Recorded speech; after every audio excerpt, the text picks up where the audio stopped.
que no será santo de su devoción. En absoluto, Pero absoluta libertad de prensa, pero también la prensa cuando hablo prensa hablo de todos los medios, no la prensa escrita, ¿verdad?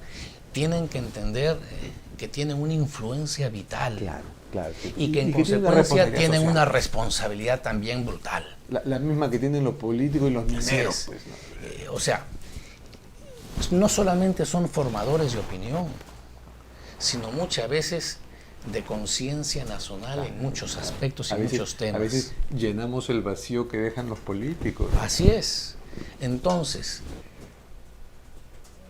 ¿qué valores queremos inculcar a nuestra población? ¿Qué población y la juventud y la niñez cuando llegue a cargos de responsabilidad? ¿Qué esperamos de ellos? Si lo que ven permanentemente ingresando a sus domicilios son estos antivalores. Claro, siento que yo sí pienso que los medios no están para educar, esa es función del aparato educativo, pero pueden contribuir. Pero forman opinión. Y su contribución está siendo, creo que, mediocre y en algunos casos, como este programa, perversa, ¿no? Eso hay que corregir. Y los políticos algo pueden hacer tal vez para invitar a que esa autorregulación sea efectiva. Por ejemplo, se me ocurren cosas como una ley que diga, bueno, pues que hayan defensores del televidente. ¿Usted ha estudiado esa posibilidad? No, para que digan que vos otra vez quiero ponerle mordaza. Pero es que eso no es mordaza. No, yo estoy hablando de invitar. Una manera de regular sin regular es invitar a la autorregulación, o sea, estimular la autorregulación. Bueno, pero es que si una de las razones por las cuales hace un año presenté el proyecto de ley para penalizar la difusión de videos ilegalmente obtenidos, que precisamente entraban a violentar la intimidad de las personas, sí, ahí yo tengo fue porque había una carencia de autorregulación en los medios, que la pedí en todos los tonos durante meses. Sí. Lo que pasa es que ahí yo aprecio la buena intención de algunos, ni siquiera han visto buena intención. Yo sí la veo una buena intención en su proyecto, y que además nacía de una experiencia, y creo que usted lo dijo varias veces, donde yo estoy de acuerdo y solidario con usted y con la víctima que fue Lourdes Flores, ¿no? Lo del Potoaudio, ¿no? Eso el Potoaudio lo inspiró, lo iluminó para presentar ese proyecto.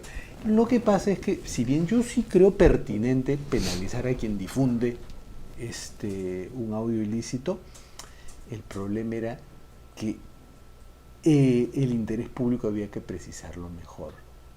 Entonces usted dijo, todo lo que no sea delito, pero es que hay una zona gris donde de pronto uno encuentra, y un periodista con convicción de que está aportando a un tema importante, encuentra que la difusión de un audio, si bien no tiene material delictivo, pero tiene algo que es de sumo interés público.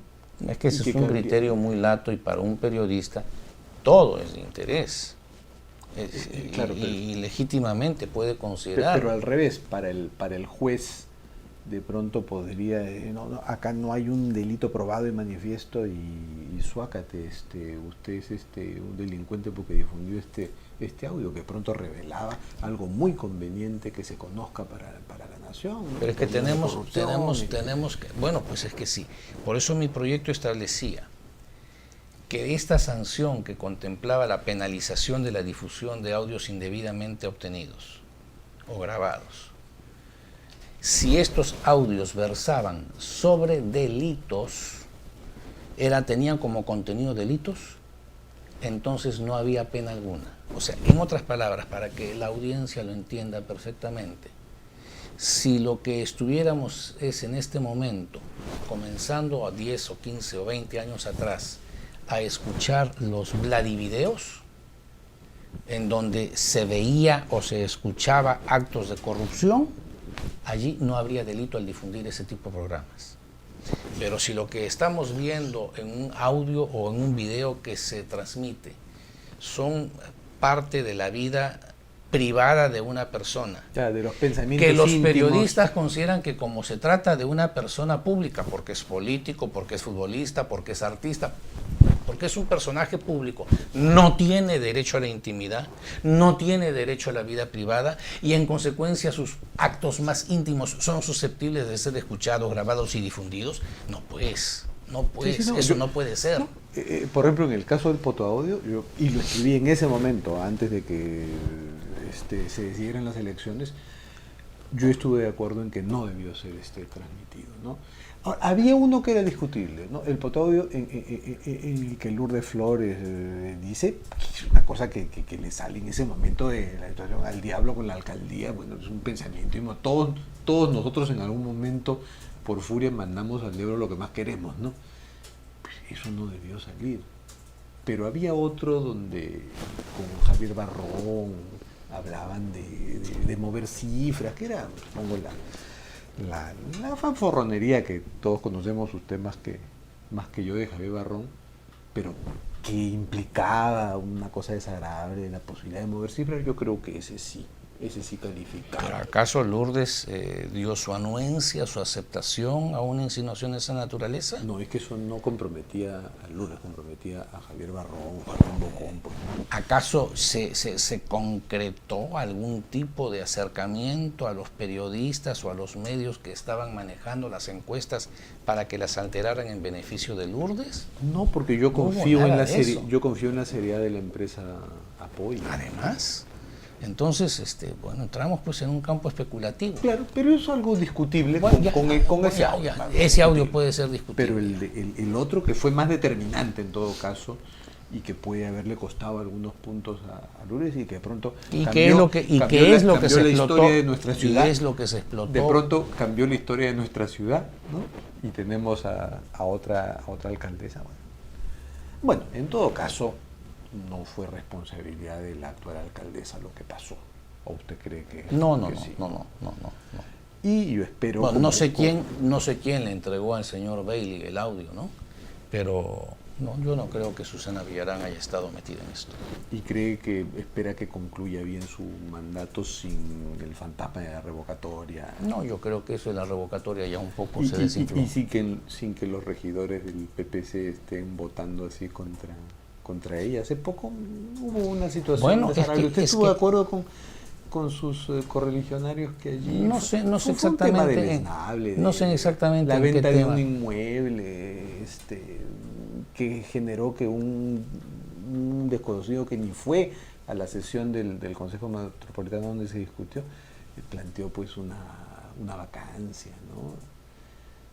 Fue un tema bien así de papeluchero, y algunos regidores, no todos... no conozco detalles, ¿no? sobre ese tema, pero la labor del regidor en un municipio, y sobre todo si es un regidor de oposición, es de fiscalizar. Así como el Parlamento a nivel nacional y respecto del Ejecutivo y otros poderes tiene la labor de fiscalización, al interior de cada municipio, el órgano legislativo del municipio, que es el Consejo en Pleno, tienen los regidores la función de fiscalización. Y en consecuencia, los regidores de mi partido han estado en su rol y en su papel. Pero creo que ahí no estuvieron a la altura. Pero sí hay que reconocer que hay regidores que están apoyando. He visto en otros casos donde en el tema de la reforma del transporte urbano, que es importantísimo, ahí están, ¿no? Y por otros temas no se queja la Villarán. Pero bueno, estamos de acuerdo entonces en lo del... Que sí, yo creo que hay que penalizar a los que difundan audios ilícitos, pero hay que definir mejor esa frontera. Es difícil definirla, pero esa frontera del interés público, que va más allá de lo delictivo, ¿no? Es que no es una frontera de interés público, es un cajón desastre donde entra todo. Es una línea borrosa y sinuosa. Y hace poco lo oí, se lo comentaba antes del programa, este día en que el Pleno discutió las sanciones de la Comisión de Ética, defender al congresista Rubén Coa, que era se le acusaba de que había estado borracho en un restaurante y se había peleado con los periodistas que lo grabaron. Y usted decía, no hay que banalizar la política. Y eso me pareció una observación interesante, porque era una observación más hacia los medios que hacia la política, pero un riesgo de la política, ¿no? No acusemos a este hombre porque ha sido víctima de un ampay, ¿no? ¿Pero un ampay de qué, por Dios? ¿Un ampay de qué? Para las personas que nos están viendo. El congresista al que se acusaba del Cusco. Es un congresista del Cusco que pertenece a las filas del gobierno. Y se le estaba acusando de una conducta impropia que daña la imagen del Parlamento, y para lo cual se pedía una suspensión de 120 días, o sea, la máxima sanción que el Parlamento puede poner. No, pero poner. creo que a él se le pedía de menos. No. Todos fueron con pedido de 120 días de suspensión, todos. Por el hecho de que decían que un medio de comunicación del Cusco, al mes siguiente de haber asumido la función de congresista, lo encontró en un bar-restaurante del Cusco en compañía de algunas señoritas y algunos amigos, y que estaba en estado de ebriedad. Y que cuando enterados de esto se presentaron los camarógrafos de ese canal de televisión del Cusco, los amigos del congresista lo cercaron y impidieron que las cámaras se le acercaran. Por ahí hubo algo de violencia, ¿verdad? pero y entonces no del congresista, sino hubo de un los poco amigos, de empujones entre el entorno del congresista con las cámaras o los camarógrafos. Pero el congresista se mantuvo sereno, sentado. Dice que no estaba en condiciones de levantarse porque se había pasado de tragos. A la bronca. Entonces, ¿qué inconducta había cometido el congresista? Es una inconducta que una persona salga con un grupo de amigos y amigas y vayan un fin de semana a una discoteca o a un restaurante Peña a tomar unos tragos. ¿Estaba haciendo actos de escándalo? ¿Estaba ebrio y haciendo escándalos o cosas indecorosas? No, en absoluto. Yo lo defiendo, aunque no me cae, pero lo defiendo. Entonces, sí, cuando yo intervine en esa sesión del Congreso dije, por Dios, basta ya de la persecución a los parlamentarios. Dijo, no hay que magalizar la política. Así es, no nos prestemos a magalizar la política. Porque ¿qué entendía por magalizar usted? Caramba, que uno no tiene absoluta libertad de nada, que las cámaras lo persiguen a todos lados tratando de comprometerlo en situaciones... O sea, proteger la privacidad. Así es, la privacidad y la intimidad de las personas, que aun cuando seamos personajes públicos también tenemos derecho a la privacidad. Frente a esta nueva doctrina de la televisión que no, la privacidad ya está muriendo, hay que meternos en ella, y si los personajes son conocidos más, ¿no? Sí, en eso estoy de acuerdo con usted, hay que plantear correctivos y advertencias a eso. Y ese fue un buen caso, ¿no? Porque si se penalizaba a ese congresista, se estaba derivando una sanción política de un ampay, porque eso es lo que le hicieron los periodistas cusqueños. Pero un ampay, precisemos, un ampay en nada incorrecto. En nada indecente. En una discoteca, de la que no en tiene un por bar qué estar orgulloso, porque estaba muy borracho, pero no se le...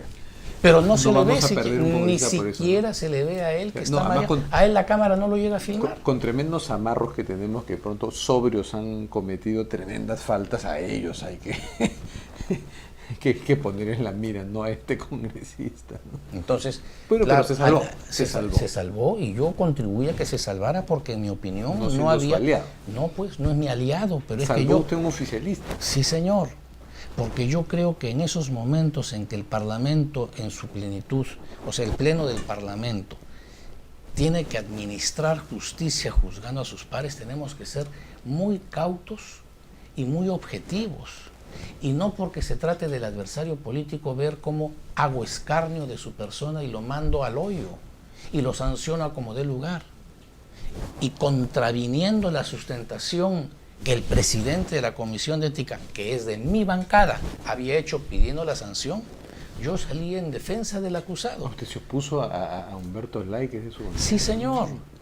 Para que vea que nosotros en estas materias, y siempre lo he dicho, votamos no por consigna, sino con criterio de conciencia, en que cada uno de los miembros de mi bancada es libre para decidir de acuerdo a su conciencia. Y en su bancada estuvieron bastante divididos en ese punto, en ¿no? la votación, así es. Algunos votaron por la sanción, la mayoría se abstuvo. Pero Tello, que es una de sus correligionarias que mejor me cae, ¿por qué votó? Por la sanción. Por la sanción, sí. Ahí discrepamos entonces. Sí, y otros votaron porque no procedía.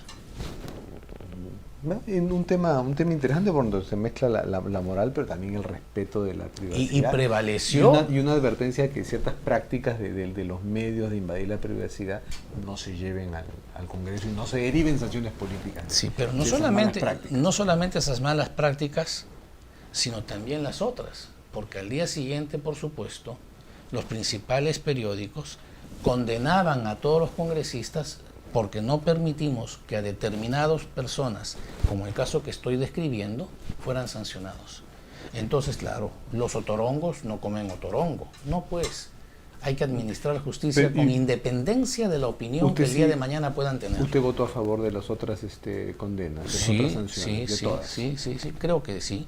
Creo que de todas, no recuerdo exactamente caso por caso, pero hasta donde recuerdo. ¿Y no está de acuerdo con este intento que había de limitarle los alcances para sancionar a la Comisión de Ética? Porque hubo también... No, yo defendí la tesis contraria y la defendí con sustentos legales, que el artículo que cuestionaban es válido y sí procede, y el Pleno del Congreso mayoritariamente optó por esa decisión.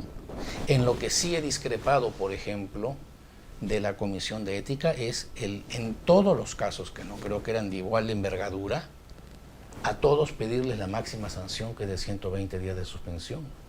Tiene que haber una gradualidad de acuerdo a la gravedad de los hechos que se denuncian.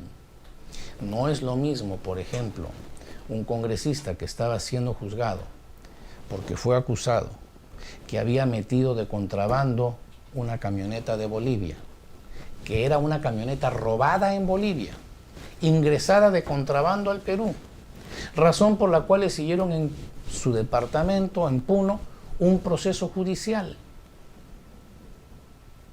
Ese caso puede merecer la misma sanción que se le aplicó, la sanción máxima de 120 días de suspensión, que se le pretendía aplicar al señor Coa porque decían que había estado mareado en un bar. No hay proporción, no hay proporción. Entonces, hay que enfocarnos ahí en esas cosas también yo he discrepado, aun cuando es de mi bancada quien preside la Comisión de Ética. O el llamado Comeoro, ¿no? Que estaba involucrado pues, en un negocio informal que mucho daño está causando al país, ¿no? Y que mueve millonadas, ¿no? Que son las que lo han hecho congresistas, por cierto, ¿no? Entonces, bueno, hay en el Congreso debates importantes que tienen que ver con la moralidad, ¿no? Y en donde usted siempre me encontrará a mí expresando mis puntos de vista, guste o no a la prensa, porque yo no actúo en política en función del rédito periodístico que el día siguiente me puedan deparar. No, me parece que yo no enajeno mis convicciones y mi criterio en función de réditos políticos. Que ese tiene que ser el papel no solo suyo, sino de su bancada y el que yo espero de un partido importante como el Partido Popular Cristiano, ¿no? Que ahora que se habla mucho de la crisis de los partidos, ¿no? Y de esta pampa del hambre que tenemos en la política, donde el afán de movilizarse, de organizarse, parece que solo existe en los jóvenes del Movadef. Hay que alentar la militancia en partidos diversos como el PPC o el APRA. Sí. ¿Cómo andan en casa? Fortaleciendo. ¿Usted es el vicepresidente de su partido? Ya no. Yo era vicepresidente hasta hace un año, era vicepresidente cuando Lourdes Flores era la presidenta del partido. Hace un año se produjo una renovación y Raúl Castro ha asumido la conducción del PPC. ¿Y el vicepresidente es? El vicepresidente es, hay 4 vicepresidentes. El primero de ellos tengo entendido que es el congresista por Junín, que está en el Parlamento andino. Él es Tapia, el de Brando Tapia. Sí. Brando Tapia es el primer vicepresidente. Ya.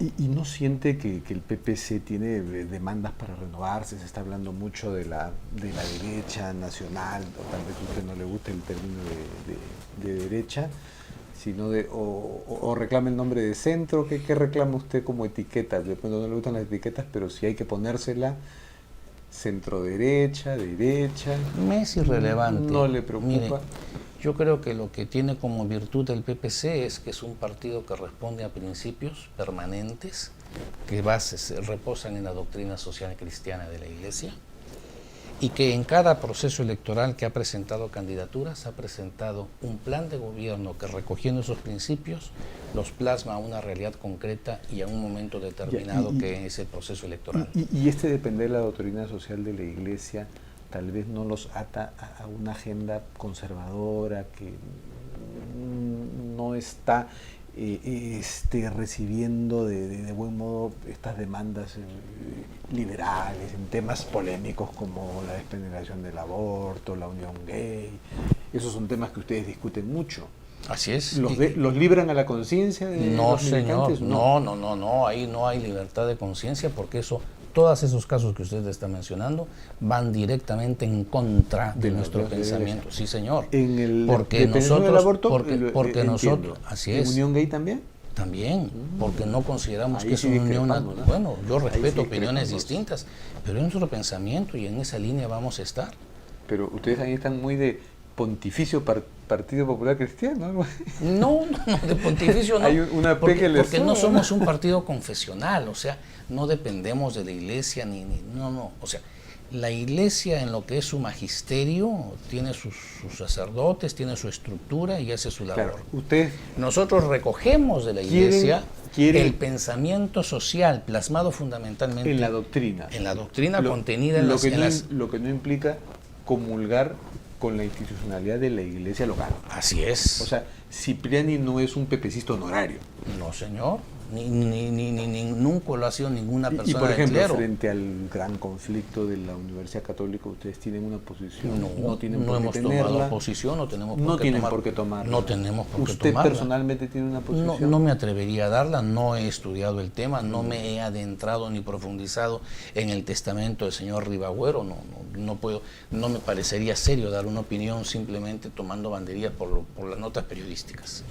Pero me parece importante esta distinción que usted ha hecho entre fidelidad a la doctrina de la Iglesia católica en general y no necesariamente alinearse con la institucionalidad local de la Iglesia y con el arzobispo o con el arzobispado. Claro, es que lo medular para nosotros reposa en el pensamiento social que se plasma no solamente en el Evangelio, se enriquece con Santo Tomás, San Agustín, con las encíclicas papales, en donde, por ejemplo, abordan temas como la preeminencia del ser humano, que fue nuestra gran lucha contra los comunistas, que tenían como la preeminencia ante todo el Estado. En la Asamblea Constituyente de 78-79, el artículo primero de la Constitución de ese entonces, como la del actual artículo primero de la Constitución vigente, establecen que el ser humano es el eje fundamental del quehacer del Estado y el destinatario de todas las políticas. Mientras que el comunismo planteaba que fuera el Estado el centro de todo. Y eso es lo fundamental, porque mientras para nosotros el Estado está al servicio de la persona, para los marxistas totalitarios, las personas están al servicio del Estado. Sí, bueno, son maneras de ver filosóficas. Eso es algo, no es que filosófico o no, es una verdad que tiene vigencia o no tiene vigencia. Es un tema que sigue controvertido o no sigue siendo controvertido. Pues sí, además es una manera de que preservemos la familia. Es una manera de enfocar el debate político ideológico que sigue vigente. El proteger y fomentar la familia como núcleo base de la sociedad es un tema pasado de moda. Claro que no. En todo caso, usted me confirma que el PPC está abierto pues a refrescar la doctrina y a nutrirse pues pero si la doctrina se enriquece permanentemente. Porque permanentemente encontramos, mire, la primera encíclica social, que es la Rerum Novarum, ¿qué significa Rerum Novarum? De la cosa nueva. Se da en 1892. ¿Qué cosa era la cosa nueva que había en ese entonces? La explotación del hombre por el hombre con la industrialización. La cosa nueva era la industrialización que había fundamentalmente en Europa, en Inglaterra y en otros países. Y en donde el Papa sale en defensa del ser humano. La segunda encíclica se da 40 años después, por eso se llama 40º año, 40 años después de la primera. ¿Y de qué trata? De los nuevos problemas que abordaba el mundo. ¿Cuáles eran los nuevos problemas? 40 años después había pasado la Primera Guerra Mundial, el comunismo se había instaurado en Rusia, Entonces, habían hechos nuevos que Y analizar. una cosa, veo que usted es un estudioso de la doctrina social de la Iglesia, como fundador del PPC, que es, ¿y puede haber un PPCista laico? Por supuesto. Social cristiano. En Alemania, permítame, en Alemania, ¿Puede haber un PPCista agnóstico? sí, ¿Ateo? también. Porque ¿Y nosotros... ¿Gay y que esté por la unión gay? No. Uy, ahí está. Que no puede haber Puede un haber, PPCista puede gay, haber un ateo, pero no puede haber un PPCista gay. yo no sé si los habrá.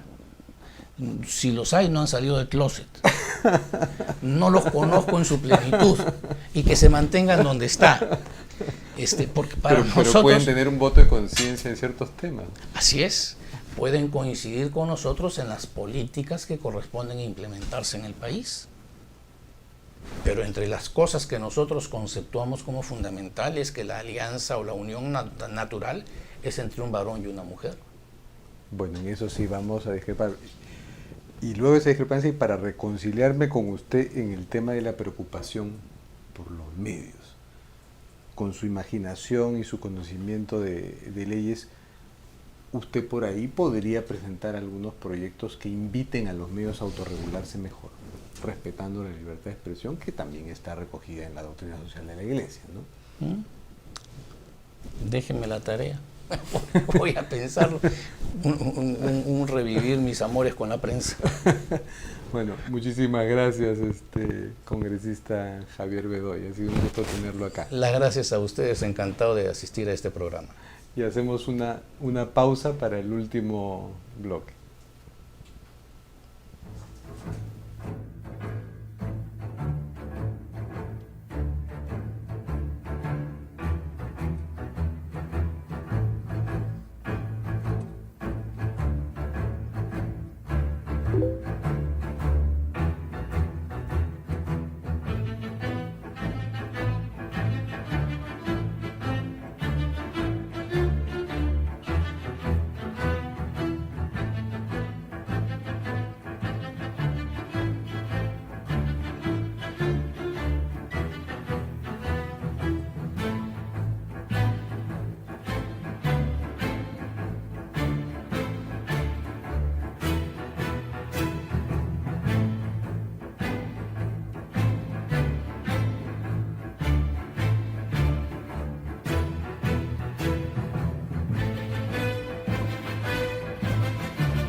Bueno, soy Fernando Vivas y para despedir, porque ya con la interesante conversación con el congresista Javier Bedoya Iván, con donde hemos coincidido en algunos puntos y hemos discrepado abiertamente en algunos puntos, ¿no?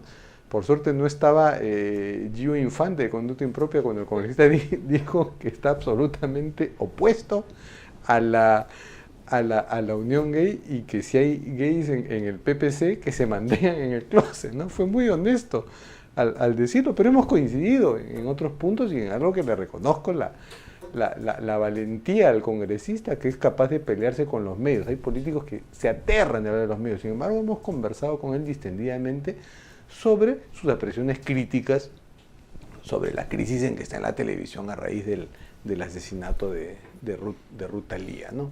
Bueno, ya la próxima semana volveremos pues con las historias de la política y de pronto que esta historia todavía va a continuar vigente, la de la crisis de la televisión por el caso Ruth Thalía. Hasta el próximo martes a las 9 en Cuéntame Otra.